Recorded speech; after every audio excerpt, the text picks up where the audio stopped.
Hi everyone, welcome back my YouTube channel market 24/7। तो आज हम लोग डिस्कस करेंगे दोस्तों जयप्रकाश पावर वेंचर लिमिटेड के ऊपर। कंपनी की बात की जाए तो आज के सेशन में कंपनी में हल्की सी तेजी देखने को मिल रही है एंड 2-3 रिपोर्ट भी निकल के आई। जो भी खबर है डिटेल में डिस्कस करेंगे। आगे बढ़ने से पहले प्लीज़ चैनल को सब्सक्राइब कीजिएगा, वीडियो को लाइक करना ना भूलेगा। आज के सेशन में अगर हम लोग बात करें तो पहले तो मार्केट में गिरावट होती है, देन अच्छी खासी रिकवरी एंड फिर से गिरावट और यहाँ से कहीं की प्रॉफिट बुकिंग देखने को मिला और गिरावट भी नजर आई। इसके बाद फिर से एक रिकवरी आती है और लास्ट के ट्रेडिंग सेशन में फिर प्रॉफिट बुकिंग गिरावट।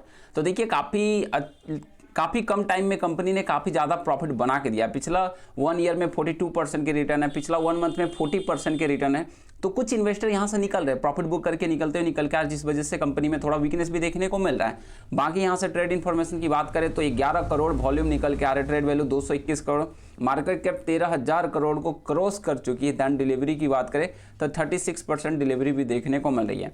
तो यहाँ पे अगर आप आंकड़े देख रहे हो तो काफ़ी अच्छे आंकड़े निकल के आ रहे हो। और लास्ट के सेशन में गिरावट के पीछे जो ये वजह आप देख रहे हो, देख सकते हो सेलिंग प्रेशर।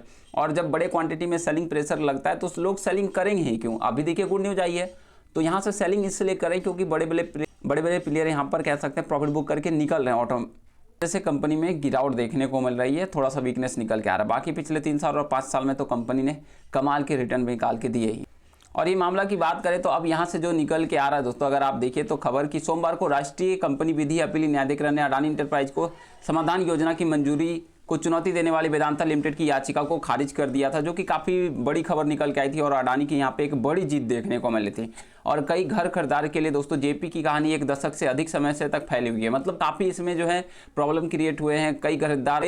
कई घर खरीदारी के लिए दोस्तों ये फंसा हुआ मामला था। वो हो सकता है आगे चलकर ये मामला पूरी तरह से पूरा हो और बुकिंग हुई, लेकिन लेन देन पूरे हुए, लेकिन निर्माण का कार्य जो है बीच में ही रुक गया। तब इनका समस्या अडानी करते हुए निकल के आएंगे और यही रुकी स्थिति में अंततः जेपी समूह प्रमुख कंपनी जयप्रकाश एसोसिएट लिमिटेड को जून 2024 में दिवालियापन होने के लिए मजबूर कर दिया, क्योंकि कंपनी ऋण चुकाने में विफल रही, जिसके परिणाम स्वरूप दिवालियापन संहिता के तहत कार्रवाई शुरू देखने को मिल रही है। अब यहाँ पे याचिका तो खारिज देखने को मिली ही, साथ में लगभग जो ट्रिब्यूनल की तरफ से अपडेट निकल के आया, लगभग 96 पृष्ठ में आदेश में कहा कि न्यायपालिका के निर्णय में हस्तक्षेप करने का कोई अधिकार नहीं बनता है। और निष्कर्ष निकलता है कि अपील में कोई और विवाद और दिवालियापन प्रक्रिया के बारे में जानने योग्य बातें यहाँ दी गई है। तो बस कोई दिक्कत नहीं था और ये इसलिए अडानी को यहाँ पे अप्रूवल दे दिया गया। बाकी अब आने वाले टाइम में जो भी परियोजना था वो अब आगे चलकर पूरा होगा, फिर कंपनी फिर से बेहतर करते हुए निकल का। एक विवाद जो था कि चुनौती दी थी वेदांता ने, जो कि उनका कहिए तो बिल्कुल फॉल्स था, बिल्कुल जिस कारण से यहाँ पर अपडेट निकल गया। लेकिन अब जो खबर निकल के आ रही है, एक बेहतरीन खबर भी देखने को मिल रही है। और ध्यान रखिए दोस्तों, एक कंपनी आपको जो कि जेपी एसोसिएट देखने को मिलेगी। यहाँ से अगर आप ध्यान दीजिए तो ये कंपनी पूरी तरह से खत्म हो चुकी है और 100% का अधिग्रहण अडानी का होगा और जेपी पावर में 24% का। और यहाँ से जितने भी ये जो अभी देख रहा हो तो कंपनी का 17 मार्च से ही ट्रेडिंग बंद देखने को मिला, जब से एनसीएलटी से अप्रूवल मिलता हुआ देखने को मिला। अब जो यहाँ से देखिए सभी शेयर धारक के पैसा तो जीरो होगा ही, मतलब कुछ नहीं मिलने वाला है। एनसीएलटी ने पूरा कह दिया कि 100% अडानी का होगा, क्योंकि काफ़ी ज़्यादा लॉस लगा है तो कहाँ से बांट पाएंगे। ठीक बात है भाई। बाकी यहाँ से जितने भी शेयरधारक है सभी का पैसा इसमें जीरो होता हुआ निकल के आएगा। ध्यान दीजिएगा कितना, तो 0 हो जाएगा।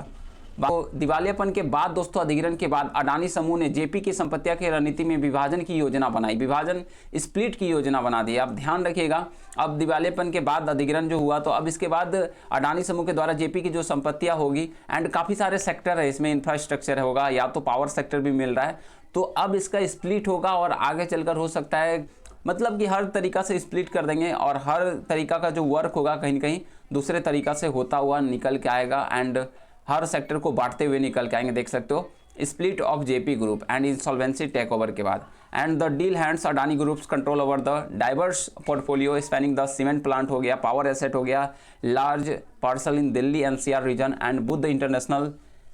तो ये प्लान आ चुका है, अब देखते हैं आगे कब तक अपडेट निकल के आता है और जल्द इस पर भी अपडेट निकल के आएगा। बाकी अगर तो 24% जो स्टेक जेपी एसोसिएट का यहाँ पे अडानी का अधिग्रहण होता हुआ निकल के आया, तो देखिए काफ़ी अच्छी कंपनी देखने को मिलेगी जल्द। अब इसके म्यूचुअल फंड के भी आंकड़े Q4 अब Q1 के आंकड़े देखने को मिलेंगे। मार्च का तो अपडेट निकल के आ ही चुका है, जल्द अब 1 से 2 दिन के अंदर फरवरी का आंकड़ा अप्रैल का आंकड़ा देखने को मिलेगा।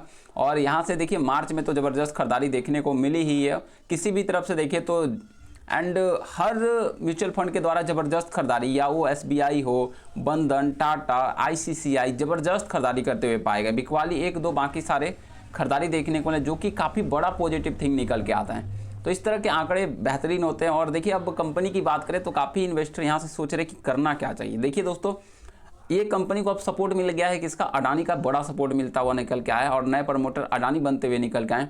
तो आप यहाँ से सोच सकते हो कि आगे अब कंपनी नीचे तो नहीं जाने वाली। आप ये बात जरूर सोच के रखिए, जितने भी नए इन्वेस्टर है खासकर या पुराने इन्वेस्टर नीचे नहीं जाने वाली। तो जहाँ तहाँ आगे आप रखोगे तो भी फायदा है, प्रॉफिट बुक करना चाहते हो तो भी फायदा ही होगा, अभी भी तो प्रॉफिट बुक करके निकल सकते हो। लेकिन हाँ, अभी जितने भी लोग होंगे कहीं ना कहीं इनका ज़्यादातर और जिनका लॉन्ग टर्म भी नज़रिया है तो काफ़ी बेस्ट होने वाला है, कोई दिक्कत वाली बात नहीं है। बाकी देखिए स्टॉक्स है, कोई कहा नहीं जा सकता, हो सकता है 20% अगर 40% की कंपनी में तेजी आती है तो ऐसी बात नहीं कि 20% गिरावट नहीं हो सकता है। यहाँ से गिरावट हो सकता है, अडानी के अधिग्रहण के बाद भी हो सकता है।